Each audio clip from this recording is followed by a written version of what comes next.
Good morning students. आज का हमारा 4th लेक्चर है और हमने शुरू किया हुआ है चैप्टर 5th। तो उसके अंदर आगे कंटिन्यू करते हुए कुछ और थ्योरम्स और एग्जांपल्स करते हैं आज हम। फर्स्ट हमारी थ्योरम है, for any integer n is greater than 1 dn is odd if and only if n is a perfect square. हमें क्या दिया हुआ है कि कोई भी इंटीजर दिया हुआ विच इज़ ग्रेटर देन 1 और dn यहाँ पर हमें फाइंड करना है कि dn ओड होएगा if and only if n is a perfect square. दोनों ही केसेस में अगर dn ओड है तो n परफेक्ट स्क्वायर होएगा और n अगर परफेक्ट स्क्वायर है तो dn ओड होएगा। तो नेसेसरी एंड सफिशिएंट कंडीशन दोनों ही प्रूव करनी है। सबसे पहले हमें क्या गिवन है, एनी इंटीजर दिया हुआ ग्रेटर देन 1। कोई भी अगर हमें इंटीजर ग्रेटर देन 1 है तो हम फंडामेंटल थ्योरम ऑफ अर्थमेटिक का यूज़ कर सकते हैं। क्या थी हमारी fundamental theorem, every number which is greater than 1 can be express as a product of primes in one and only one way.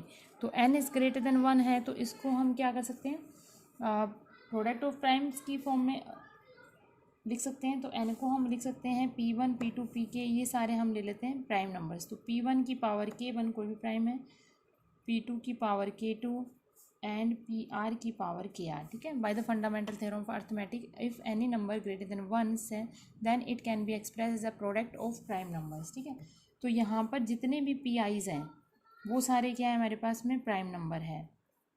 pi's are distinct prime number है। ठीक है, तो यहाँ पर ये pi's are distinct prime numbers और ये सारे क्या प्राइम फैक्टर हैं n के। और ki जो है हमने लिया है ki is greater than and equal to 1। ठीक है, अब हमने लास्ट थ्योरम करी थी कि dn जो है वो किसकी इक्वल आएगा। अगर हम n को इस तरीके से एक्सप्रेस कर सकते हैं तो dn हमारे पास में क्या आता है, k1 प्लस 1 इंटू में k2 प्लस 1 इंटू में kr प्लस 1 सो ऑन। ठीक है ना, इस फॉर्म में लिख सकते हैं। अब देखो हमें क्या गिवन है कि dn अगर ओड है, हम दोनों ही कंडीशंस को इकट्ठा लेके चल रहे हैं। अगर dn ओड है, ठीक है, dn इज़ ओड, तो यहाँ पर अगर हम इफ़ एंड ओनली इफ का यूज़ कर रहे हैं दैट मीन्स अगर ये कंडीशन है तो ये होल्ड करेगी और ये कंडीशन है तो ये भी होल्ड करेगी। इसलिए हम इफ़ एंड ओनली इफ दोनों ही केसेस को साथ में डिस्कस करें, नेसेसरी एंड सफिशिएंट कंडीशन को। सो dn इज़ ओड, अगर dn ओड है तो हमारे पास में क्या आएगा, ये भी सारे क्या होंगे हमारे पास में ओड नंबर्स ही होंगे, क्योंकि हम प्रोडक्ट लेते हैं। अगर 3 इंटू 5 का प्रोडक्ट लगते हैं विच इज़ 15, ये भी ओड नंबर आता है। अगर 5 इंटू 7 का प्रोडक्ट लगते हैं वो भी हमारे पास में ओड नंबर आता है। तो ये भी हमारे पास जो प्रोडक्ट है वो भी क्या होएगा, ओड नंबर आएगा। ठीक है ना, सो यहाँ से dn अगर ओड है, इफ़ एंड ओनली इफ ये सारे ओड है हमारे पास में, if and only if k1 plus 1 k2 plus 1 and so on kr plus 1 is odd. ठीक है, अगर ये ओड है तो ये सारे नंबर्स जो होंगे वो भी ओड आएंगे, अभी हमने डिस्कस किया है। So if and only if ki plus 1 is odd, और ये आई हमारा कहाँ से कहाँ तक है, आई लाइन बिटवीन आईज 1 2 से लेकर आर तक। ठीक है, तो ये सारे जो पॉइंट्स होंगे ये भी हमारे पास में क्या होंगे, ओड होंगे। अगर ये ओड है तो इसका मतलब के आई जो है वो क्या होएगा, इवन होएगा। के आई प्लस 1 हमारे पास में क्या है, ओड आ रहे हैं, दैट मीन्स कि k i's are even. So if and only if k i, ये सारे क्या है, k i is even for i's 1 to r. ठीक है, for all i's 1 to r के लिए हमारे पास में ये वैल्यूज़ क्या आ गई, इवन आ गई। अब क्योंकि के आई इवन है तो हम इवन की फॉर्म में इसको लिख देंगे। तो हम सपोज कर लेते हैं कि हमारे पास में जो के आई दिया हुआ है वो किस फॉर्म में दिया हुआ है, के आई को हम एक इवन नंबर की फॉर्म में यानी कि 2 से मल्टीपल की फॉर्म में लिख देते हैं इस तरीके से। फॉर आई, ये आपने आई इज़ 1 2 से लेकर आर तक लाई कर रहा है। ठीक है, अब हम जो n निकाला था हमने, अब के आई हमारे पास में क्या है, 2mi की फॉर्म में है। तो यहाँ से आपके पास में n जो है वो किसकी इक्वल में आ जाएगा, इसी को हम आगे कर रहे हैं। तो n जो है वो इक्वल टू आ जाएगा p1 की पावर 2m1, p2 की power 2m2 and so on pr की पावर 2mr। ठीक है, इसको हम इस फॉर्म में लिखते हैं क्योंकि सभी की पावर 2 है। तो हम प्रोडक्ट में p1 की पावर m1, p2 की power m2 and so on pr की पावर mr, इस पूरे को हम क्या करते हैं, स्क्वायर। सो ये जो n है हमें ये प्रूफ करना था कि it is a perfect square. तो n हमारे पास में क्या आ गया, कोई भी प्राइम नंबर्स का मल्टीप्लिकेशन लिया और उसकी पावर 2 है, that means this implies n is a perfect square. ठीक है, n is a perfect square, और यही हमने प्रूफ करना था। अगर dn ओड है, if and only if N is a perfect square. तो हम दोनों ही केसेस ले रहे थे, इफ़ एंड ओनली इफ दोनों के साथ में लगा रहे थे, एंड दोनों ही case necessary and sufficient condition इसके साथ में ही हमारे पास में प्रूफ हो गई है। नेक्स्ट थ्योरम देखिए। नेक्स्ट थ्योरम हमारी है if N is an integer which is greater than 1, कोई भी इंटीजर ले लिया which is greater than 1, then pi of D. ये पाई हमारे पास हम किस लिए यूज़ करते हैं? प्रोडक्ट के लिए। जैसे कि हम सिग्मा यूज़ करते हैं समीशन के लिए, उसी तरीके से ये पाई हम यूज़ करते हैं प्रोडक्ट के लिए, ठीक है। तो हमें क्या प्रूफ करना है? Then pi D, D divides N is equal to N D N upon 2। D N यहाँ पे क्या है? नंबर ऑफ डिवाइज़र, कितने नंबर्स ऑफ डिवाइज़र है उसके लिए हम यहाँ पे डी एन, जैसे कि डेफिनेशन में पढ़ा है डी एन क्या होता है। तो इसका हम प्रूफ करते हैं। हमें प्रूफ करना है एन, हमें एक इंटीजर दिया विच इज़ ग्रेटर देन 1, और हमें प्रूफ करना है कि product of all the integers which divides N is equal to N D N upon 2, ये आना चाहिए, ठीक है।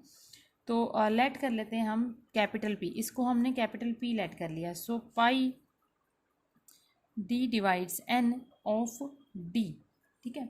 अब यहाँ पर क्या है? If d is an integer, d अगर हमारे पास में एक इंटीजर है और डी डिवाइड करता है एन को, देखो यहाँ पे लिखा हुआ कि डी डिवाइड करता है एन को, तो हम लिखते हैं कि if d is an integer, ठीक है, डी इंटीजर है और डी जो है वो डिवाइड करता है एन को, डी एन को डिवाइड करता है, तो by the definition of divisibility हमारे पास क्या आएगा? देयर एग्जिस्ट एनी इंटीजर, हमने टी ले लिया सच दैट, अब एन को हम किस तरीके से लिखते हैं? डी इंटू टी की फॉर्म में। ये डिविजिबिलिटी की डेफिनेशन लगाई है।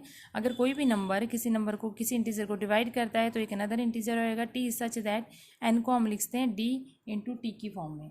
सो दिस इम्प्लाइज, यहाँ से आपके पास में क्या आ गया कि टी भी डिवाइड करेगा एन को, ये तो सेम ही कंडीशन होगी। ये भी हमारे पास में एक क्या है? इंटीजर है, ये भी इंटीजर है, और एन जो है वो इन दोनों इंटीजर्स के प्रोडक्ट के इक्वल है, तो डी भी डिवाइड करेगा एन को और टी भी डिवाइड करेगा एन को। डी तो हम लेके चल रहे हैं कि डी डिवाइड्स एन, सो इसके अकॉर्डिंग हमारे पास में क्या आ जाएगा कि टी भी डिवाइड करेगा एन को, एंड टी को हम किस फॉर्म में लिखते हैं? टी हमारे पास क्या हो जाएगा? टी इक्वल टू हो जाएगा एन बाई डी, ठीक है। यहाँ से टी की वैल्यू लगा ली, डी उधर जाके डिवीजन में आ जाएगा, तो टी को हम लिखते हैं एन बाई डी। अब हमारे पास में क्या था कि अगर डी डिवाइज़र है, ठीक है, डी हमने क्या लिया? D is any divisor of N. अगर डी डिवाइज़र है एन का, तो एन अपॉन डी जो होएगा वो भी क्या होएगा? वो भी डिवाइज़र होएगा एन का, is also N divisor of, also divisor of N, ठीक है। अगर डी डिवाइज़र है एन का, तो एन अपॉन डी जो है वो भी क्या होएगा? एन का डिवाइज़र होएगा। सो हमारे पास जो इक्वेशंस थी उसको हम किस पी हमने क्या लिया था? पाई ऑफ, अब यहाँ पे हमारे पास में था कि डिवाइड करता है टी डिवाइड्स एन, ठीक है। यहाँ पे हमारे पास क्या पहले हमारे पास क्या कंडीशन है कि पी जो है वो इक्वल टू है divisor of D where D divides N, और इससे पहले हमने प्रूव किया है कि इससे पहले हमने अभी किया था कि टी जो है वो भी डिवाइड करेगा एन को, और टी जो है वो किसके इक्वल है? एन अपॉन डी के इक्वल है। तो जो डिवाइड करता है एन को वो तो डिवाइज़र ही होएगा, तो टी अगर डिवाइड करता है एन को, तो यहाँ पर हम वही कंडीशन लगा रहे हैं कि अगर टी डिवाइड करता है एन को, तो हमारे पास में क्या कंडीशन आ जाएगी? टी डिवाइड करता है एन को, तो यहाँ पे क्या आ जाएगा? टी आ जाएगा। T is also divisor of N. अब टी की हमने यहाँ पे वैल्यू लगा दी, so pi of D divides n, तो इस टी की जगह क्या आ जाएगा? एन बाई डी, ठीक है। इससे पहले कंडीशंस में हमारे पास में क्या है? ये डी आए, ये वाली कंडीशंस थी, और अब भी हमारे पास ये कंडीशन आ गई। दोनों को अगर हम प्रोडक्ट करते हैं, मल्टीप्लाई करते हैं, तो ये आ जाएगा पी स्क्वायर, और यहाँ पे अगर हम मल्टीप्लाई कर रहे हैं तो हमारे पास में आ जाएगा पाई डी डिवाइड्स एन। इन दोनों को मल्टीप्लाई कर दिया तो हमारे पास में क्या रह जाएगा? ये एन डी इंटू में डी, ये डी से डी कैंसिल हो जाएगा, that is pi D divides N of N. अब इसको अगर हम ओपन करते हैं तो हमारे पास में क्या आएगा? एन इंटू एन, ये कितने टाइम्स आ जाएंगे? डी एन टाइम्स आ जाएंगे, ठीक है, ये डी एन टाइम्स आ गई। सो एन, क्योंकि पाई का मतलब प्रोडक्ट है, तो एन का प्रोडक्ट कितने टाइम्स आएगा? डी एन टाइम्स आ जाएगा। अब डी एन टाइम्स आ रहा है तो एन की पावर क्या आ जाएगी? डी एन आ जाएगी हमारे पास में, और ये किसके इक्वल आ रहा है? पी स्क्वायर के इक्वल आ रहा है। हमें वैल्यू किसकी निकालनी है? पी की, तो पी को हम लिखते हैं दोनों साइड में, इसमें स्क्वायर रूट लेके हमारे पास में क्या आ जाएगा? N D N divides by 2, ठीक है। तो यही हमने प्रूफ करना था कि पाई ऑफ पी हमने क्या लिया था? Pi of D divides N of D which is equal to N D of N divided by 2। तो ये हमारे पास में रिजल्ट्स हैं, और यही हमने प्रूफ करना था। आगे कुछ और एग्जांपल्स करते हैं। हमारा एग्जांपल है find all N such that D N is equal to 10, यानी कि जो डिवाइज़र है उनका सम क्या है हमारे पास में? 10 दिया हुआ है, और हमें n निकालना है। Hence find the least value of n, एक तो n निकाले सभी n, find all the n, ठीक है। और उसके अंदर से हमें जितने भी n हम फाइंड आउट कर रहे हैं उसमें से हमें क्या निकालनी है, लीस्ट वैल्यू निकालनी है n की। तो दो क्वेश्चन दिए हुए हैं। तो सबसे पहले हम n को ले लेते हैं प्रोडक्ट ऑफ प्राइम नंबर्स। तो इसको n को हम लिखते हैं p1 की पावर k1, p2 की पावर k2, pr की पावर kr, ठीक है। इस तरीके से ले लिया। अब यहाँ पर सारे pi's जो है वो क्या है हमारे पास में, प्राइम डिस्टिंक्ट प्राइम नंबर्स हैं। और r जो है वो हमारे पास में के i's are greater than and equal to 1, ठीक है। ये दिया हुआ है। नाउ डी हमें क्या दिया हुआ है, डी हमें 10 दिया हुआ है, ठीक है। डी हमें क्या दिया हुआ है, 10 के इक्वल दिया हुआ है। और हम डी को अभी हमने लास्ट टर्म करी थी लास्ट लेक्चर में, डी को हम किस फॉर्म में लिखते हैं। डी हमारे पास होता है जो भी पावर्स है k1+1 into k2+1 and so on kr+1 की फॉर्म में। तो ये सारी वैल्यू किसकी इक्वल आ गई, 10 की। अब 10 को हम किस फॉर्म में लिखते हैं, 10 या तो हमारे पास में हो जाएगा 2 इंटू 5, या फिर दूसरी कंडीशन से आ होती है कि 10 को हम लिखते हैं 1 इंटू 10 की फॉर्म में, ठीक है।